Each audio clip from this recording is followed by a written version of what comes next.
Hey guys, welcome back to my channel. So today's video is all about preparing momos.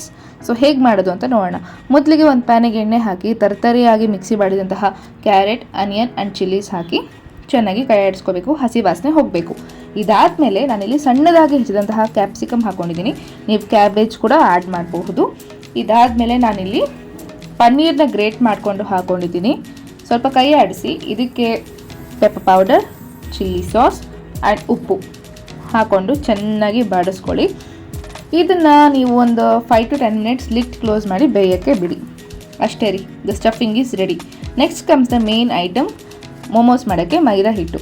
ಮೈದಾ ಹಿಟ್ಟಿನ ಚಪಾತಿ ಹಿಟ್ಟಿನ ಹದ ಆಗಿ ಕಲಿಸ್ಕೋಬೇಕು. ಉಪ್ಪು, ಎಣ್ಣೆ, ನೀರು ಹಾಕ್ಕೊಂಡು ಕಲಸಿ ಒಂದು ಹಾಫ್ ಆನ್ ಅವರ್ ನೆನೆಯೋಕ್ಕೆ ಬಿಡಬೇಕು.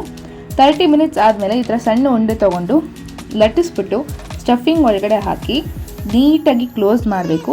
ವಿಡಿಯೋದಲ್ಲಿ ತೋರಿಸ್ಕೊಟ್ಟಿದ್ದೀನಿ ನೋಡಿ, ಆ ಥರ ಆದರೂ ಮಾಡ್ಬೋದು. ನಿಮ್ಗೆ ಯಾವ ಶೇಪ್ ಬೇಕೋ ಆ ಶೇಪಿಗೆ ನೀಟಾಗಿ ಕ್ಲೋಸ್ ಮಾಡಿಬಿಟ್ಟು ಇದನ್ನು ನೀವು ಹಬೆಯಲ್ಲಿ ಬೇಯಿಸಬೇಕಾಗತ್ತೆ.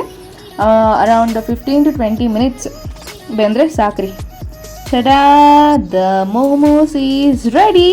ಸೊ ಈಗ ಇದನ್ನು ನಾವು ಕೆಚಪ್ ಜೊತೆ ಅಥವಾ ಚಿಲ್ಲಿ ಸಾಸ್ ಜೊತೆ ತಿನ್ಬೋದು.